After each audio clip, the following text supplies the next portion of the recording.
یہ آسان نہیں ہے، پیسہ رہنے کے بعد بھی انسان کچھ کھائے نہیں، پانی رہنے کے بعد بھی پیے نہیں۔ اس سے پتہ چلتا ہے اخلاص سے عمل۔ مولا متقیہ نے فرمایا یہ روزہ اس لیے ہے تاکہ اخلاص سے عمل معلوم ہو سکے۔ اس ماہ مبارک رمضان میں ہمیں اور آپ کو یہ توفیق ملتی ہے کہ اس عظیم ترین سرمایہ کو اکٹھا کریں کہ جو محشر کے میدان میں ہمارے اور آپ کے لیے کام آنے والی ہے۔ اس ماہ مبارک رمضان کے سلسلے میں نے جیسے کل عرض کیا تھا کہ اہم ترین تحفہ پروردگار عالم نے عنایت کیا اس ماہ مبارک رمضان میں نزول قرآن کریم ہے۔ میں نے کل قرآن کے سلسلے تھوڑی سی گفتگو کی تھی، بسم اللہ الرحمن الرحیم کے لیے گفتگو کی تھی۔ آج ہماری گفتگو ذرا سا اسی سلسلے سے آگے بڑھتی ہے، وہ سورہ الحمد کے سلسلے میں۔ سورہ الحمد وہ قرآن مجید کا اہم ترین سورہ ہے جس کو ام القرآن کہا گیا ہے، یعنی قرآن کی ماں کہا گیا۔ سبع مثانی، یعنی ہم نے آپ کو قرآن دیا اور 7 آیتیں دی ہیں۔ وہ 7 آیتیں کون سی ہیں؟ وہ 7 آیتیں قرآن مجید کی سورہ الحمد کی ہیں۔ چھٹے امام نے ارشاد فرمایا کہ اگر کسی کو کوئی بہت تکلیف ہو اور اگر کوئی رستہ نہیں ملتا ہو تو پھر اس کو چاہیے کہ ایک مرتبہ اکٹھا ہوں، بیٹھیں آرام سے، 70 مرتبہ پڑھ دیں۔ کسی بھی مریض کو جو بہت تڑپ رہا ہو اس کو سکون مل جائے گا۔ چھٹی امام ارشاد فرمایا قال ما قرأت الحمد على وجع 70 مرہ الا سکن۔ اگر کوئی بہت زیادہ پریشان حال ہو، اگر سورہ الحمد کی تلاوت کر دی جائے 70 مرتبہ، 70 مرہ، 70 مرتبہ، الا سکنا، اس کو سکون مل جائے گا۔ میں نہیں کہہ رہا، چھٹی امام فرما رہے ہیں۔ سورہ الحمد اتنی اہم ترین نعمت ہے کہ اللہ نے ہمیں اور آپ کو ہر روز 10 مرتبہ پڑھوایا ہے۔ قرآن مجید کا کوئی بھی سورہ ایسا نہیں ہے کہ جس کے لیے 10 مرتبہ پڑھوایا ہو۔ سورہ انا اعطیناک پڑھے نہ پڑھے دوسرا سورہ پڑھ لیں، سورہ قل ہو اللہ پڑھے نہ پڑھے دوسرا سورہ پڑھ لیں قرآن مجید نماز میں، مگر سورہ الحمد سے آپ اپنے آپ کو الگ نہیں کر سکتے، وہ بھی کم سے کم 10 مرتبہ۔ الحمدللہ سنت نماز اگر کوئی پڑھتا ہو 51 رکعت کہ مومن کی علامتوں میں سے ایک علامت ہے سبحان اللہ، کیا کہنا۔ تو خدمت میں آپ کے عرض کریں کہ اہم ترین یہ معاملہ ہے اس کے اندر میں، اس میں توحید کا ذکر ہے، اس میں قیامت کا ذکر ہے، اس میں سزا کا ذکر ہے، اس میں جزا کا ذکر ہے، اس میں رہبری کا ذکر ہے، اس میں مثال کے طور پہ وہ رستے کا ذکر ہے جو رستہ کامیابی کی طرف لے کے جاتا ہے۔ کون سا سورہ ہے کہ جو 7 آیت میں سب چیز کو سمیٹ دے؟ وہ ہے سورہ الحمد۔ الحمد تمام قرآن مجید کے تمام سورے کے سردار کو کہتے ہیں، سورہ الحمد۔ اہم ترین پروردگار عالم نے یہ نعمت عنایت فرمائی۔ اب ایک حدیث آپ کو رسول خدا صلی اللہ علیہ وسلم کی پیش خدمت ہے۔ حدیث طویل یقول فیہ حاکیا عن اللہ تعالی اعطیتک لامتک کنزا من کنوز عرش الفاتحۃ الکتاب۔ پیغمبر اکرم نے ارشاد فرمایا ایک طویل حدیث میں، جس میں خلاصہ یہ تھا کہ اللہ نے کہا اعطیتک، ہم نے آپ کو عطا کیا ہے، لامتک، آپ کی امت کے لیے، کنزن، کیا کنزن کے معنی کیا؟ خزانہ، گنج، ہم نے آپ کی امت کو خزانہ عطا کیا ہے۔ کہاں سے؟ من کنوز العرش، عرش کے پاس جو خزانہ ہے، عرش الہی کے پاس جو خزانہ ہے، اس عرش الہی کے خزانے میں سے کچھ خزانہ آپ کو، آپ کی امت کو دے دیا ہے۔ وہ کیا ہے؟ فاتحۃ الکتاب، سورہ الحمد ہے۔ وہ سورہ الحمد ہے کہ جو اللہ کی اہم ترین خزانوں میں سے ایک خزانہ سورہ الحمد ہے، جو ہمیں اور آپ کو اللہ نے عنایت کیا اور 10 مرتبہ پڑھوایا ہے۔ پھر ایک حدیث رسول اللہ صلی اللہ علیہ وآلہ وسلم کی، ان اللہ من علی بفاتحۃ الکتاب من کنز الجنہ، رسول اللہ نے ارشاد فرمایا بے شک اللہ نے ہمارے اوپر احسان کر دیا ہے، مننا کہتے ہیں ہماری منت گزاری کر دی ہے، ہمارے اوپر احسان کر دیا ہے، کس کے ذریعے؟ بفاتحۃ الکتاب، فاتحۃ الکتاب کے ذریعے سے، سورہ الحمد کے ذریعے سے۔ کیوں؟ من کنز الجنہ، کیونکہ جنت کے خزانے میں سے ایک خزانہ ہے سورہ الحمد، جو پروردگار عالم نے ہمیں اور آپ کو عنایت کر دیا۔ ذرا سوچیں یہ تمام نعمتیں جو اللہ نے دی ہیں، اس نعمت کے آگے ہم نے اس کے سلسلے میں کیا کیا گیا ہے، اس کے سلسلے میں ہم نے کیا کیا ہے۔ انشاءاللہ اس ماہ مبارک رمضان کی جو دعا ہے دعا افتتاح، جس کو ہم اور آپ ہر روز ہر رات میں پڑھتے ہیں ماہ مبارک رمضان میں، ایک کاش اگر سمجھ کے پڑھیں تو بڑا مزہ آئے گا، بڑا لطف آئے گا۔ ورنہ اگر سمجھ کے نہیں پڑھیں گے تو باقاعدہ ہم نے دیکھا ایک جگہ کے اوپر ریس لگتی ہے بھائی، وہ سورہ دعا افتتاح جو ہے وہ 10 منٹ میں ختم کر دیتا ہے، کہا کہ وہ جو ہے وہ 15 منٹ لیتا ہے، وہ 18 منٹ لیتا ہے۔ اللہ اکبر! وہ خزانہ ہے قدرت کا جو ہمیں اور آپ کو دعا کی شکل میں مانگنے کا طریقہ اس اللہ کی بارگاہ میں عنایت کیا جائے، اور ہم ریس لگا رہے ہیں۔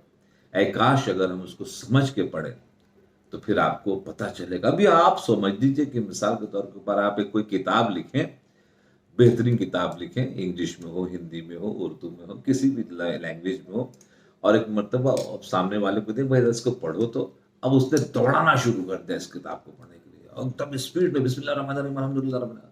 اب ذرا سوچیں آپ، وہ جو لکھنے والا کیا کتاب خوش ہوگا؟ بالکل خوش نہیں ہوگا، وہ تو کہے گا تم نے میری کتاب کی توہین کر دی۔ اسی لیے قرآن مجید کے پڑھنے کے لیے کہا کہ اس کو توڑا ورتل القرآن ترتیلا، قرآن کو ٹھہر ٹھہر کے پڑھو۔ اولی الالباب، یہ عقل مندوں کے لیے کتاب دی گئی ہے۔ اولی الابصار، جو اندھے نہیں ہیں، آنکھ والے، ان کے لیے دی گئی ہے۔ اس کے اندر خزانہ ہے، خزانے کو نکالو۔ اور خزانے کے نکالنے کے لیے ہمارے 14 نمائندے ہم نے بھیجے اس کائنات میں، کہ جو اللہ اکبر ومن عنده علم الکتاب والراسخون فی العلم ہے، کہ جو آپ کو خزانہ نکال کے اس دنیا میں دیں گے علوم الہی کا۔ کل کوئی نہیں کہہ سکتا تو نے قرآن نازل تو کیا مگر کوئی سمجھانے والا نہیں آیا، نہیں، ایک نے 14 بھیجے پروردگار عالم نے، مگر 14 کے ساتھ کیا کیا دنیا والوں نے۔ آج جو ان کے چاہنے والے ان کے ساتھ بھی کیا برتاؤ کیا جا رہا ہے کہ ان 14 کے جو چاہنے والے ہیں وہ آج بھی چین سے نہیں ہیں۔ آئیں ان 14 میں سے ایک ہمارے 12واں امام ہیں جنہوں نے یہ دعا افتتاح ہمیں اور آپ کو تحفے کی شکل میں دی ہے، اور وہ تحفہ جو عنایت کیا ہے وہ ماہ مبارک رمضان میں پڑھنے کے لیے ہمیں اور آپ کو دیا ہے۔ اے کاش اگر ہم اس کو سمجھ کے پڑھیں تو پھر بہت ہی مزہ آئے گا۔ آئے اس کل کے سلسلے کو آگے لے کے آگے جاتے ہیں۔ کل میں نے جہاں سے چھوڑا تھا وہاں سے آج ہم انشاءاللہ اس دوم ماہ مبارک رمضان کی شب ہے آپ کی خدمت پیش کروں۔ کہتے ہیں وَأَقَلَّ یا غفور عسرتی، اے بخشنے والے میری خطاؤں کو معاف کر دے۔ ابھی آپ نے دیکھا حمد کیا، ثنا کیا آپ نے، کل جو افتتاح کیا دعا افتتاح میں جو میں نے عرض کیا تھا، اتنی ثنا، اتنی حمد، اتنی تعریف کرنے کے بعد آپ نے اللہ سے مانگا کیا؟ آپ نے اللہ سے مانگا کہ پروردگار عالم تو مجھے معاف کر دے۔ فَكَمْ یا الہی من قربت قد فرجتہا، اے میرے پالنے والے کتنی مصیبت کو تو نے ہم سے دور کر دیا۔ کبھی کبھی اچانک جناب جیسی آپ گڑے بڑے آگے پتہ چلا کہ جہاں پر آپ کھڑے ہوئے تھے وہاں پر ایک بڑا سا پتھر گرا، یا اچانک گاڑی گزری۔ اگر ہم وہیں پر کھڑے رہ جاتے تو کیا ہوتا؟ کس نے بچایا؟ کبھی آپ نے غور کیا؟ اچانک مثال کو جیسی لفٹ سے باہر نکلے دیکھا لائٹ چلی گئی۔ اب ذرا سوچئے اگر مثال کے طور کے اوپر اس کے اندر میں رہ جاتے، خدا نخواستہ کسی کی طبیعت خراب ہو جاتی، کیا کر سکتے تھے؟ آواز دیتے کوئی آواز سننے والا نہیں تھا۔ اس طریقے سے زندگی کے بہت سے لمحات میں پروردگار عالم کا کرم آتا ہے۔ کبھی آپ سوچیں کہیں کے اوپر بہت زیادہ پیسے کی ضرورت ہے، اچانک پھر کچھ انتظام ہو جاتا ہے، کون انتظام کروا رہا ہے یہ؟ کبھی آپ نے غور کیا؟ بہت طبیعت خراب ہو گئی تھی، اچانک شفا مل جاتی ہے، ڈاکٹر کہتے ہیں کہ کیا کیسے ہو گیا معجزہ، یہ کیسے ہو گیا؟ یہ تو ہماری ڈاکٹری کے حساب سے بالکل ناممکن تھا۔ کون ہے وہ؟ اس طرف اشارہ ہے فَكَمْ یا الہی من قربت قد فرجتہ، کتنے ایسی مصیبتیں ہیں پروردگار عالم جس کو تو نے ہماری دور کر دی ہے، ہمیں احساس بھی نہیں ہونے دے۔ کتنا شکر ادا کریں۔ یہ دیکھیں سنہ وحموم قد کشفتہا، کتنے ایسے اندیشے ہیں، کتنے ایسے غم ہیں، کیسے ایسے اندیشے غم ہیں، شک ہے، اس کو تو نے دور کر دیا۔ ہم سے نہیں ہو سکتا، یہ ہمارا شک تھا، ہم نہیں جا سکتے، یہ ہمارا شک تھا، ہم نہیں کر سکتے، یہ ہمارا شک تھا۔ اے پروردگار عالم تو نے اس کو دور کر دیا۔ وہ عسرت قد عقلتہا، کتنی خطاؤں کو تو نے درگزر کر دیا، بہت سی خطا ہماری ہو گئی ہے، زبان سے، آنکھ سے، ہاتھ سے تو نے درگزر کر دے کر ایک ایک خطاؤں کو اگر پروردگار عالم، اسی لیے اللہ کی تمام صفاتوں میں سے ایک صفات ہے ستار العیوب. ستار العیوب یعنی مطلب کیا ہوا؟ وہ ہمارے عیبوں کو چھپانے والا ہے. اگر عیب ایک دوسرے کے ظاہر ہو جائیں لوگوں کے لیے، روایت میں ہے تو لوگ سلام کرنا تو دور کی بات، ایک دوسرے کو دیکھنا پسند نہیں کریں گے. ایک دوسرے کو پسند نہیں کریں گے، بات کرنا کیا دیکھنا پسند نہیں کریں گے. کس نے چھپا کے رکھا ان تمام عیوب کو؟ اللہ سبحانہ و تعالیٰ نے چھپا کے. وَحَلْقَةَ بَلَاءٍ قَدْ فَقَدْتَهَا. کتنے بلاؤں نے جو ہمیں گھیر کے رکھا تھا، ان بلاؤں سے تو نے ہمیں نکالا. چاروں طرف سے دشمن، اندر سے دشمن، باہر سے دشمن، دہنے سے دشمن، بائیں سے دشمن، کوئی راستہ ہی نہیں تھا نکلنے کا، مگر ان تمام رستوں سے تو نے پروردگار نے نکال دیا.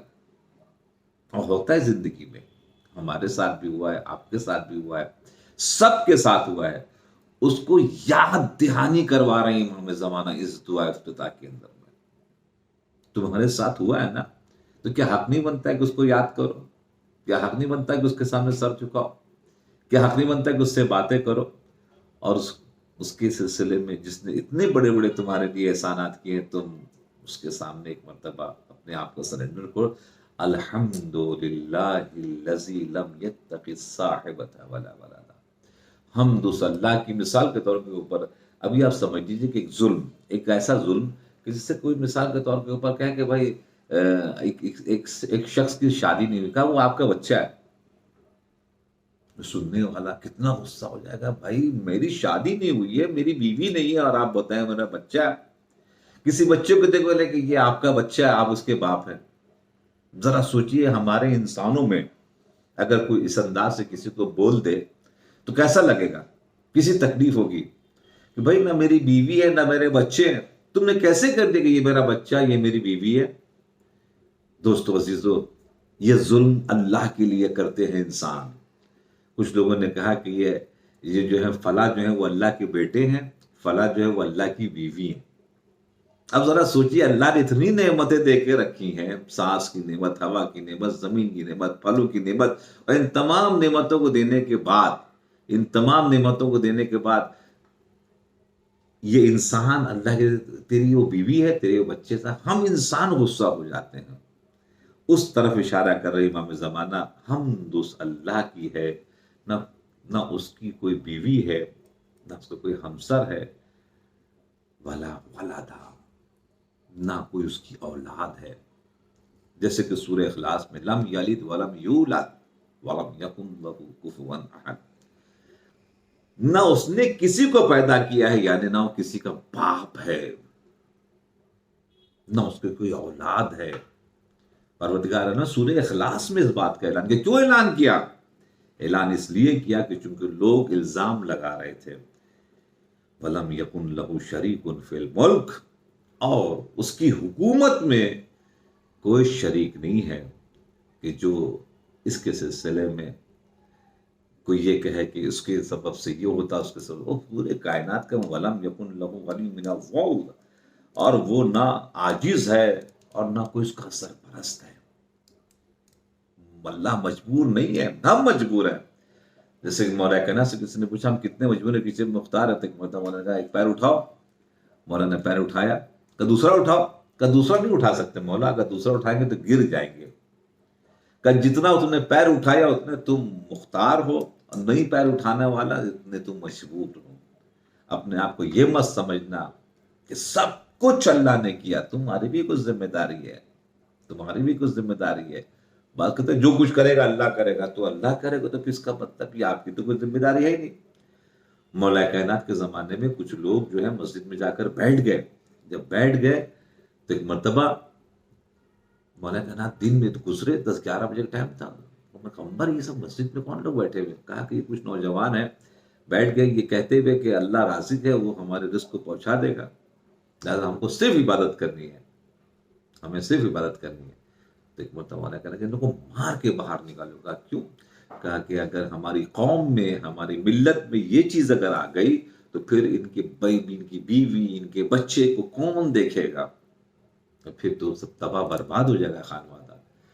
تو اللہ نے دن دیا ہے کام کرنے کے لیے، رات دی ہے سونے کے لیے، جس کی بنیاد کے اوپر جو جس کو اسی اعتبار سے یوز کرتا ہے تو الحمدللہ اس کو ثمرہ اس کو مل جاتا ہے، اس کو مل جاتا ہے۔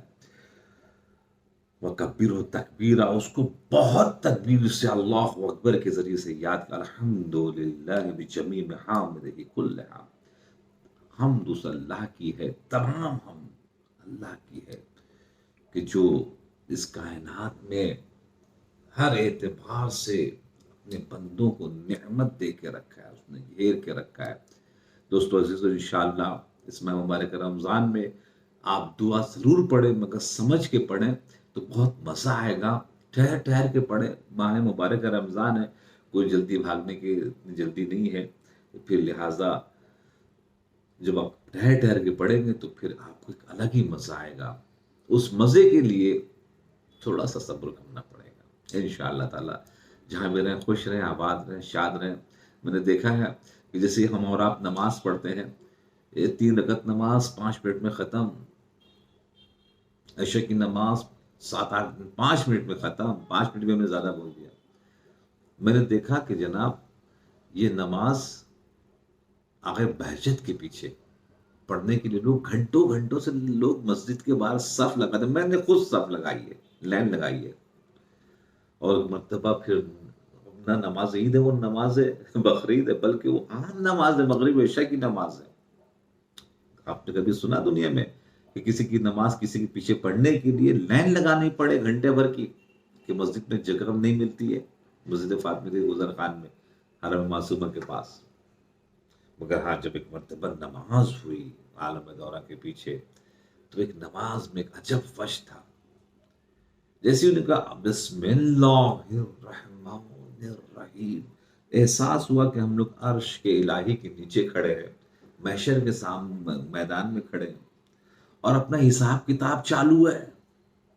الحمدللہ رب العالمین، تو پھر وہ صرف الحمدللہ انہوں نے نہیں کہا، الحمدللہ کا الف میں گئے، لام میں گئے، ہے میں گئے، میم میں گئے، دال میں گئے، پھر جو نے گریا شروع کر دیا، اپنے آپ کو کہاں پایا، گریا جو شروع کیا تو مجمع پیچھے رونے لگ جاتا۔ یہ چیز اسی وقت ہوتی ہے کہ جب انسان سمجھ کے پڑھتا ہے، نہ کہ دوڑا کے پڑھتا ہے۔ اسی طریقے سے دعا بھی پڑھی تو سمجھ کے پڑھی۔ میں کوشش کر رہا ہوں کہ انشاءاللہ بہت سادے زبان میں، ہلکے الفاظ میں آپ حضرات تک انشاءاللہ ہمارا پیغام پہنچے۔ تو انشاءاللہ پھر سے ایک مرتبہ مبارکباد پیش کرتے ہیں، جہاں بھی رہیں خوش رہیں، آباد رہیں، شاد رہیں، دعا میں یاد رکھیں انشاءاللہ۔ والسلام علیکم ورحمۃ اللہ وبرکاتہ۔